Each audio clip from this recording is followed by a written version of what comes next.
En este video vamos a resolver el ejercicio 10.32 de la 12ª edición de Hibbeler.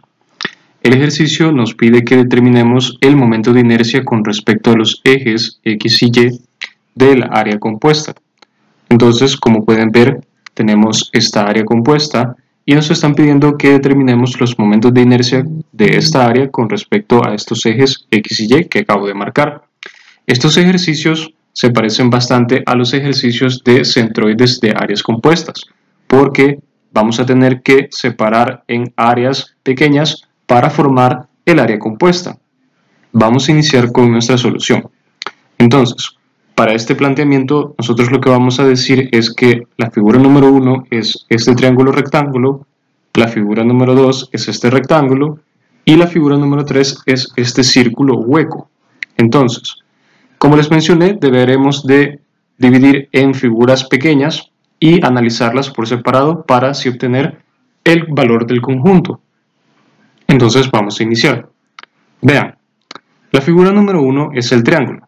¿En qué consiste el análisis de inercias? Pues básicamente nosotros deberemos de buscar en tablas los valores de inercias o las fórmulas de inercias para cada una de las figuras. Para este triángulo rectángulo número 1 vamos a iniciar con la inercia en X. Vean que si nosotros revisamos la tabla de inercias para un triángulo rectángulo, que es este caso que ven acá, la inercia con respecto al eje X, que es este que está acá, nos está diciendo que es 1/12 de B por H al cubo. B es la base del triángulo, H es la altura del triángulo.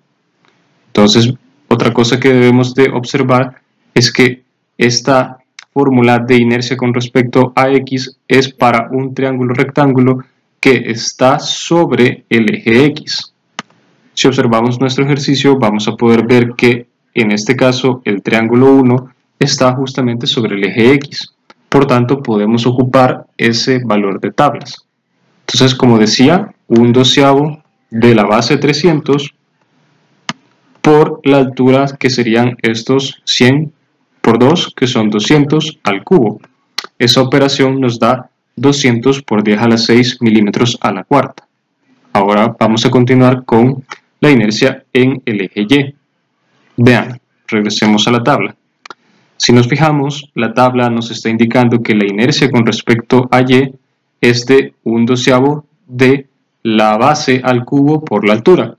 Pero eso es para un triángulo en el cual el eje Y está pasando sobre este cateto que acabo de marcar, cosa que en nuestro ejercicio no es así. Entonces, ¿cómo podemos calcular la inercia con respecto a este eje Y? Para eso podemos ocupar nuestro teorema de los ejes paralelos, el cual nos indica que la inercia con respecto a un eje dado puede calcularse a partir de la inercia centroidal más el área de la figura por una distancia. Pero ojo, ¿qué distancia es la que vamos a ocupar? Es la distancia que está separando a ambos ejes. Es decir, si nosotros quisiéramos calcular la inercia con respecto a un eje que pase por esta parte de acá, deberíamos de utilizar la inercia centroidal del triángulo más el área de ese triángulo más la distancia que está separando a este eje vertical que acabo de marcar en amarillo del eje Y, que son estos 300. Ese sería un ejemplo, pero nosotros lo vamos a realizar con la inercia centroidal, es decir, midiéndolo desde el centroide de cada una de estas figuras. Vamos a iniciar con el triángulo. Vean, la inercia centroidal en Y de un triángulo es esta que está acá. Vean, un 36avo de la base al cubo por la altura. Regresemos. Vean, aplicando teorema de ejes paralelos. Primero, inercia centroidal, esto de acá. Un 36avo de la base al cubo por la altura del triángulo, que son estos 100 más 100, 200, más el área de ese triángulo. Recordemos que el área de un triángulo es 1/2 de la base por la altura. Base 300, altura 200. Y acá viene el término b al cuadrado. Vean bien. Sabemos que el centroide de este triángulo está ubicado a 2/3 de 300. Y entonces vemos que esa distancia de 2/3 de 300 es la distancia que está separando al centroide de este triángulo de este eje Y. Entonces esa sería la distancia que nosotros necesitaríamos. Vean que esta operación nos da 1350 por 10 a la 6 milímetros a la cuarta. Vamos a continuar ahora con la figura número 2, que es este rectángulo interior. Vean, nuevamente, partimos de la inercia en X. Si nosotros buscamos en nuestra tabla, vamos a poder ver que la inercia con respecto a X de un rectángulo es 1/3 de la base por la altura. Entonces, vemos nuevamente que este rectángulo está sobre el eje X. Por tanto, si vemos nuestra figura, vamos a poder ver que el rectángulo número 2 es justamente el caso de la tabla, un rectángulo con o sobre, mejor dicho, el eje de las X. Entonces ocupamos simplemente la expresión de la tabla, 1/3 de la base 300, que son estos 150 por 2, acá están, y la altura, que son estos 100 más 100, 200 al cubo. Eso nos da 800 por 10 a la 6 milímetros a la cuarta. Ahora vamos a continuar con la inercia en Y.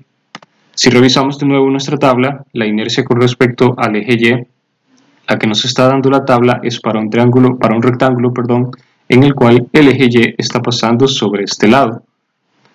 Revisamos y vemos que no ese es el caso nuestro.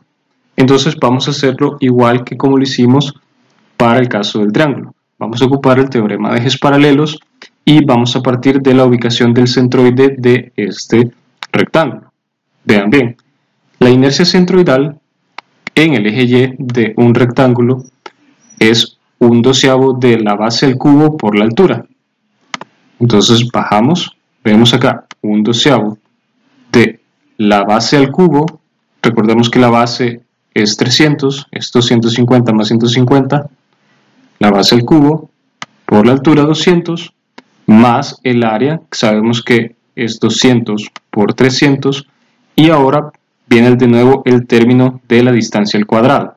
Veamos bien, nuestro eje de interés es este eje Y, en este que acabo de marcar ahorita, y el centroide del rectángulo sabemos que está a 300 más 150, o sea 450, que sería la distancia total, que sería esta distancia que acabo de formar ahorita, desde el eje Y al que yo quiero trasladarme hasta el eje centroidal del rectángulo.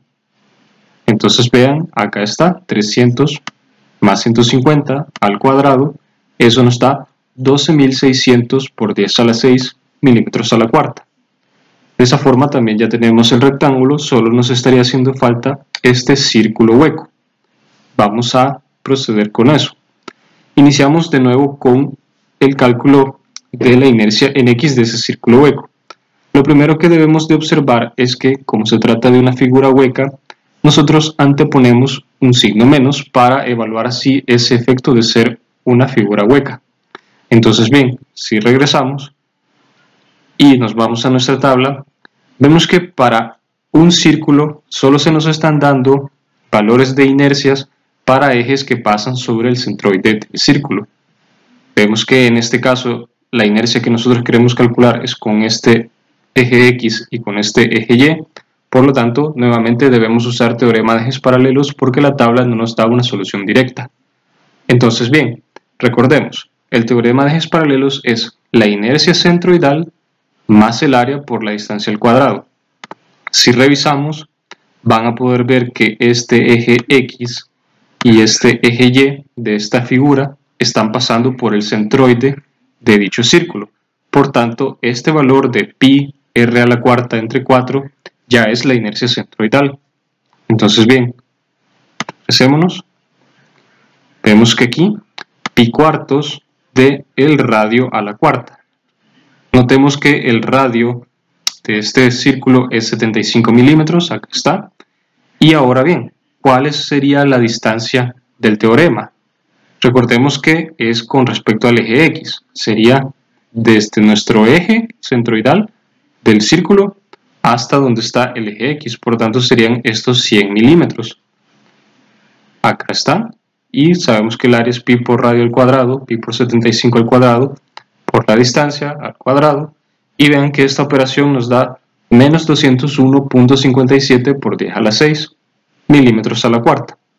Vamos ahora con la inercia con respecto al eje Y. Vemos que para el eje Y y para el eje X es la misma expresión. Pi cuartos del radio a la cuarta, acá está. Ponemos el signo menos por ser un área hueca. Luego le sumamos el área, que es pi por radio al cuadrado. Y ahora debemos de calcular la distancia entre los ejes. Subamos hasta acá. Recordemos que tanto el centroide del círculo como del rectángulo 2 están en este mismo punto. Por tanto, sabemos que la distancia desde este eje Y hasta el centroide serían 300 más 150, o sea 450. Acá está. Vean que al hacer esta operación nos da menos 3603.32 por 10 a la 6 milímetros a la cuarta. Entonces, de esa forma ya tenemos las inercias individuales de cada una de estas figuras. Por lo tanto, lo único que nos falta para encontrar la inercia total es sumarlas. Vean, acá está la suma.